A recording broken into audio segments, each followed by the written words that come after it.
Hi everyone, Kate here to talk about Elizabeth Goudge because I have just finished about an hour ago Green Dolphin Street. Once I got about 30% through this, I thought this book is very long. I don't know how I'm going to do. And I ended up needing to take a little break. And then I picked back up with it after maybe a 2-week break, and I was ready to be back with it. And I thoroughly enjoyed it. So I kind of thought I could talk about the Elizabeth Goudge books that I have read and the ones that I have plans for in the near future or even the distant future to read. Now, Green Dolphin Street takes place in the late Victorian era. Does it even say on the back here? Oh, no, the very early 1830s. And so then a decade later, one of the main characters, William, he travels off to New Zealand to make his way in the world and try to make an income. And then also tied into this is the fact that William, in the very beginning of the story, meets two sisters, Marianne and Marguerite. And Marianne and Marguerite are oil and water. And this is one of those books where you have to spend a lot of time with a disagreeable character. And it's a brave choice to make as an author, because I think readers can be easily put off and think, why am I spending so much time with this character who can make things really miserable for those around her. But it is one of these books that it's really going to stick with me. And I ended up by the end having a lot of compassion for the sister that was kind of the more difficult one, because she's not comfortable in her own skin and she doesn't like how difficult she is. She wants desperately to be happy. That is really what she's seeking. And it ends up just being this, she picks these very futile ways that she's going to be happy. And so it is a very close character study of a difficult character. So this is not this kind of happy-go-lucky book. It's also very long, but it was fascinating. It was engrossing. It was enriching. And it is one that will really stay with me. I'm really happy to have read this. And it felt very different from her other books. And I appreciated that about it. So yes, this was one that it's really fascinating. Now, something that I was a little bit nervous about going into this is how is the Maori presence going to be portrayed kind of in a 1940s novel. And I ended up being really pleasantly surprised. I thought that Elizabeth Goudge dealt with it very respectfully. I'm sure there are others that might disagree with me because of certain decisions that are made towards the end of the book. But I thought it was dealt with very respectfully. And that is something, there are different characters in the novel that have different views on the indigenous people of New Zealand. And I think that would only make sense, that there would be people that feel differently about it. Not everyone is going to feel the same. Not everyone is going to be kind of as broad-minded, has certain characters. And I think she dealt with it really well, really respectfully. And it made for a really, just an interesting way to look at your main characters, to see through their eyes how they see the indigenous people that live there. So all in all, a really fascinating and engrossing read. It is challenging, so you want to take your time. I took 2 months to read it, and that was a good amount of time for me. So yes, really enjoyed this. And then one that unfortunately has not stuck with me as much, but I know that I definitely enjoyed it. And that is A City of Bells. And this one does have some cozy bookish fun, so it's one that I really want to come back to. There's a war veteran from the Boer War, Jocelyn, and he comes back and he ends up opening this bookshop in the city of the cathedral town of Torminster. And then there's this really lovely, delightful cast of characters that he is spending time with while he is living in Torminster. And this just had a real charm to it. I'm surprised I don't remember more about it. That usually doesn't happen with Elizabeth Goudge. So one I did enjoy and I definitely want to come back to. And then the very first things that I read, first books that I read from Elizabeth Goudge are her Elliott family trilogy. These, I remember just feeling like I was whacked by the happy mallet when I started reading. So book one, The Bird in the Tree, I took with my husband on a trip. We went on our fifth anniversary trip to, oh my goodness, Princeton. We went to stay in the town of Princeton and walk around the university, which seems very fitting for Elizabeth Goudge because the cathedral there is really beautiful. But we did not kind of plan properly. And when we got there, we arrived by train and it was raining and we had like an over-mile walk to our Airbnb and water leaked in and damaged. And I didn't realize it was happening until it was far too late. And then I covered up the book and I was very sad. But all that being said, I felt like I had come home reading this book about the Elliott family and living at Damrocher. And you're just following, it's a really up close and personal experience with this family that is going through a bit of upheaval. Some really, really hard things are happening in the family and how they all cope and deal with it. So I did thoroughly enjoy this first in the Elliott family trilogy. And the British titles are different. And then the second one, The Heart of the Family, is my favorite in the trilogy. I really love this. This is just like even more goodness in there. There's some really cozy Christmas time scenes. And I just really loved getting to spend time with this family.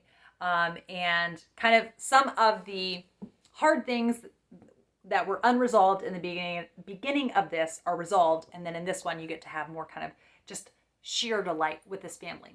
Now, sadly, this ends, I got all mixed up.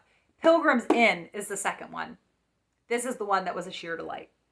Sadly, the third one, which is The Heart of the Family, I did not enjoy nearly as much. So it's such a sad note. And I know I want to reread this trilogy at some point. Part of me is almost tempted to just not even pick up the third one. I don't know if I will do that, but that's how I kind of feel. Now, the only, so I didn't really enjoy the third one. And then the only other Elizabeth Goudge that I haven't enjoyed that much is The Dean's Watch, which I feel among Elizabeth Goudge fans is very well loved. So I feel kind of, I don't know, even ashamed saying that I didn't love it, but I didn't.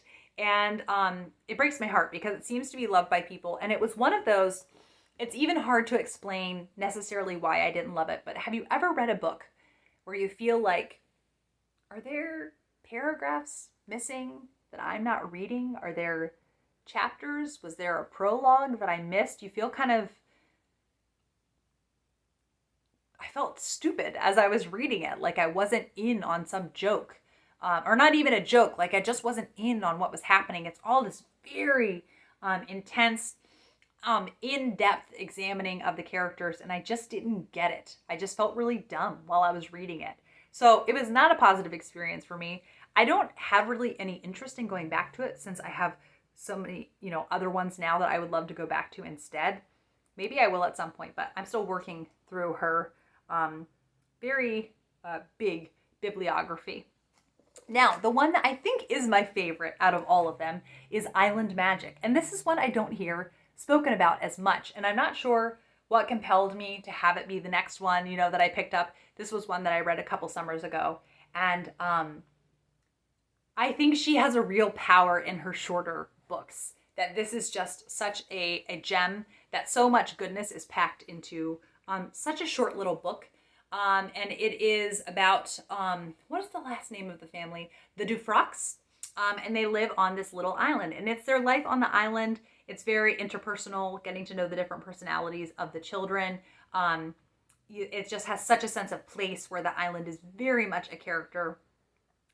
And it's just delightful. Now, I will say, and I will link in the description down below, there is an Instagram account called Elizabeth Goudge Book Club. And she puts up... she hosts reading a different Elizabeth Goudge book every other month, and she puts up these amazing Insta stories showing you pictures of where all the books are set, history related to the book, just more in-depth study of the books, and then she saves them as highlights, and they're always there. So it's been really nice for me as I'm reading through books to look through those highlights. And then one that I raved about that I read this January was Towers in the Mist. I really, really enjoyed this one, set in Elizabethan Oxford.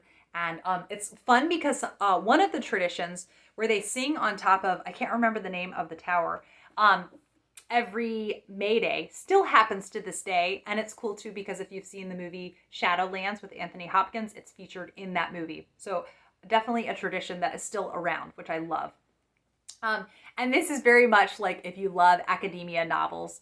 There were a couple chapters in here that were, I wasn't as invested, but overall I really enjoyed this. And I loved that she used real people like the poet Robert Sidney and I can't remember the name of the other character, but several characters. And then she puts an inscription at the beginning of each chapter, and several chapters have Robert Sidney's poetry as their inscription. So thoroughly, thoroughly enjoyed this one. So the other Elizabeth Goudge that I own. Oh, and you know what? I have it right here. I have also read, with this terrible sticker that won't come off, I Saw Three Ships, which is this teeny little Christmas novella. And it is very, very charming. So I definitely recommend, if you are an Elizabeth Goudge fan, searching this out. And a couple people have asked me where to start with Elizabeth Goudge. And I would say, where did it go? Yes, okay. I would say either Island Magic, because I think it's very accessible. Some of her books can be a little bit more philosophical, per se, or The Bird in the Tree. And I think those would be two great starting points. So here are the other Elizabeth Goudge books that I own that I have not yet read that I would love to read. The two that I am not quite as excited about because I just haven't heard anyone rave about these, and that is The Castle on the Hill and The Middle Window. The Middle Window, it doesn't say the time period that this is, but it's in the Highlands, and Judy Cameron whisks her parents and her fiance away to remote Glen Sulog in the Highlands. So that could be cool because it's in Scotland. And then there's The Castle on the Hill, and this is the Second World War, the summer of 1940. And a chance encounter leads Miss Brown to become a housekeeper at the castle. So the setup of that does sound really cool. And then now the ones that I am very excited for are Gentian Hill and the Rosemary Tree.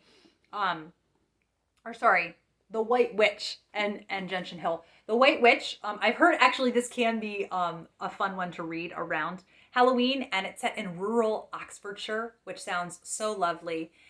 There is a Romani character in this, and Romani children, and that just sounds really interesting. And then Gentian Hill is set during the Napoleonic Wars, and the Devonshire countryside. So that just all sounds very intriguing. And then I don't really know much about the Rosemary Tree. This is after World War II. The Wentworth family faces the questions about living together and loving each other despite the differences. John Wentworth, a country vicar, caught between leading his family and his church, and is far less ineffectual than he feels himself to be. Now, I have to say, any book where one of the main characters is a vicar is just immediately like a box that's checked for me. And I do know, I have heard people say really positive things about The Scent of Water. The Scent of Water was actually the very first Elizabeth Goudge book that I tried, and it was when I was just really new at voraciously reading, and it was so quiet. I was so taken aback by how quiet it was. I put it down, and then I'm really bummed I just got rid of it. Like, I had a new book, and I got rid of it, and I should have kept it and said, maybe I would like to read it later, but I didn't. So I will get to that one at some point, and then she has several that I don't own, I'm missing, and I would like to read those at some point. So she has definitely become a favorite author of mine. I'm very excited to continue reading her books. And yes, so I think that's all I have to say about Elizabeth Goudge for this video, and I will be back with another video soon. Have a wonderful day, and I look forward to chatting with you in the comments.